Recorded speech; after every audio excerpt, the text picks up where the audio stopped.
നമുക്കിന്ന് ഉച്ചയൂണ് റെഡിയാക്കിയാലോ? അപ്പോൾ എനിക്കിന്ന് കുറച്ച് കക്ക കിട്ടിയിട്ടുണ്ടായിരുന്നു കേട്ടോ. കൊച്ചു കക്കയാണ്. അപ്പോൾ അതിൻ്റെ ആ സാധനം മുഴുവൻ നമ്മൾ കുത്തി അതിൻ്റെ വയറ്റിലെ സാധനം എന്താണെന്ന് എനിക്ക് അറിഞ്ഞുകൂടാ, അത് കുത്തിക്കളയണം. വലിയ കക്കയാണെങ്കിൽ ഈസി ആയിട്ട് നമുക്ക് കുത്തിയെടുക്കാം. പക്ഷേ കൊച്ചു കക്കയ്ക്കാണ് ടേസ്റ്റ്. എനിക്കിഷ്ടം കൊച്ചു കക്കയാണ്. അങ്ങനെ ഇത് മുഴുവനും ഞാൻ കുത്തി എടുത്തു കേട്ടോ. ചിലവരത് കുത്തൂല, കാൽഷ്യം ഒക്കെയാണെന്ന് പറഞ്ഞിട്ട് ഇത് കുത്താതെ തന്നെ വയ്ക്കും. കടകളിലും കുത്താതെയാണെന്ന് തോന്നുന്നു തരുന്നതിനെക്കുറിച്ച് എനിക്ക് അറിഞ്ഞുകൂടാ കേട്ടോ. പക്ഷേ ഞാൻ കുത്തിയെടുക്കും. എന്തുമാത്രം വേസ്റ്റ് ആയിരിക്കും എന്നറിയാം. അതെല്ലാം നമ്മുടെ വീട്ടിലല്ലേ പോവുക. അവിടെ നിങ്ങൾ കുത്തിയെടുക്കാൻ തന്നെ ശ്രമിക്കൂ. എന്നിട്ട് നമ്മൾ ഒരു 5-8 വെള്ളം നന്നായിട്ട് കഴുകി വൃത്തിയാക്കിയിട്ട് ഒരു കൊട്ടയ്ക്കകത്തോട്ടിട്ട് ഇങ്ങനെ വെച്ചാൽ മതി. അപ്പോൾ അതിൻ്റെ ഉള്ള വെള്ളം കൂടെ അങ്ങ് ഊർന്നങ്ങ് പൊക്കോളും. അതിന് ശേഷം നമ്മളൊരു ചട്ടിക്കകത്തോട്ട് ഇട്ട് കൊടുത്തിട്ട് അതിൻ്റെ അകത്തുള്ള പൊടികൾ എത്രയാണോ കക്ക അതിനനുസരിച്ചിട്ട് പൊടികൾ. അതുകൊണ്ട് ഇത്രയും പൊടിയെന്ന് ഞാൻ പറയുന്നുണ്ട്. ഞാൻ അതൊക്കെ ഒരു ഊകാപ്പൂകം വെച്ചിട്ടും ഞാൻ ഇട്ടേക്കുന്ന മുളക് പൊടി, കുരുമുളക് പൊടി, പെരിഞ്ചീരകപ്പൊടി, മഞ്ഞൾപ്പൊടി, പിന്നെ കുറച്ച് ഉപ്പും കൂടിയിട്ട് നന്നായിട്ട് തിരുമ്മി നന്നായിട്ട് യോജിപ്പിച്ച് നമുക്ക് ഒരു മണിക്കൂറെങ്കിലും കുറഞ്ഞത് വെച്ചാൽ ഈ കക്കയ്ക്കകത്ത് ഈ അരപ്പെല്ലാം പിടിച്ച് കഴിയുമ്പോൾ നല്ല ടേസ്റ്റ് ആയിരിക്കും കേട്ടോ. ഉടനെ തന്നെ വെക്കാതെ ഒരു മണിക്കൂർ നമ്മളിങ്ങനെ ഫ്രീസറിലല്ല ഇങ്ങനെ താഴെ വെക്കണം.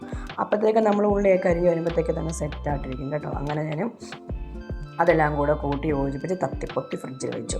അപ്പോൾ ഇന്ന് കുറച്ച് ചീരയും കൂടെ കിട്ടിയിട്ടുണ്ടായിരുന്നു, അതും കൂടെ തോരൻ വയ്ക്കാൻ ഓർത്തു.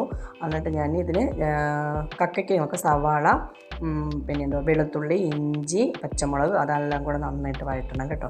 കുറച്ച് കറിവേപ്പിലയും കൂടെ നന്നായിട്ടിട്ട് വഴറ്റി പിന്നെ ഞാൻ കുറച്ച് ക്രഷ്ഡ് ചില്ലി, അതിൻ്റെ അകത്തും കുറച്ച് മഞ്ഞൾപ്പൊടിയൊക്കെ ഇട്ടിട്ടുണ്ട്.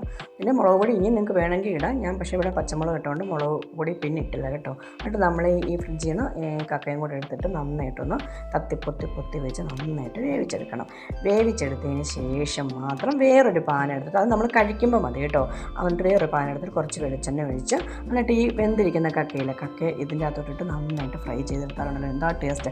ഫ്രൈ ചെയ്യുമ്പോൾ കുറച്ച് കുരുമുളക് പൊടിയും കൂടി ഇടണം കേട്ടോ. നല്ല അടിപൊളിയാണ്. പിന്നെ ചീരക്കകത്ത് നമ്മൾ വിളിക്കാത്ത അതിഥികളൊക്കെ വരും. അതുകൊണ്ട് നന്നായിട്ട് നോക്കി മാത്രമേ അത് അരിഞ്ഞെടുക്കാവൂ, ഇല്ലെങ്കിൽ അതിഥി വൈറ്റി പോകും. അത് നിങ്ങൾക്കറിയാമല്ലോ. അതേപോലെ ചീരയും ഞാൻ തോരൻ വെച്ചു. അത് എന്തുവാ നമ്മുടെ തേങ്ങയൊക്കെ ചതച്ചിട്ട് സാധാരണ വെക്കുന്ന പോലെ ചീരത്തോരനും വെച്ച് വേണ്ടേ. എന്നിട്ട് നമ്മൾ കുറച്ച് നേരം ഒന്ന് അടച്ച് വയ്ക്കുക. പിന്നെ തുറന്ന് വെച്ച് അതിൻ്റെ അകത്തുള്ള വെള്ളമൊക്കെ നല്ല വറ്റിച്ചെടുത്താൽ സൂപ്പറാണ്. ഉച്ചയൂണ് അടിപൊളിയായിരുന്നു.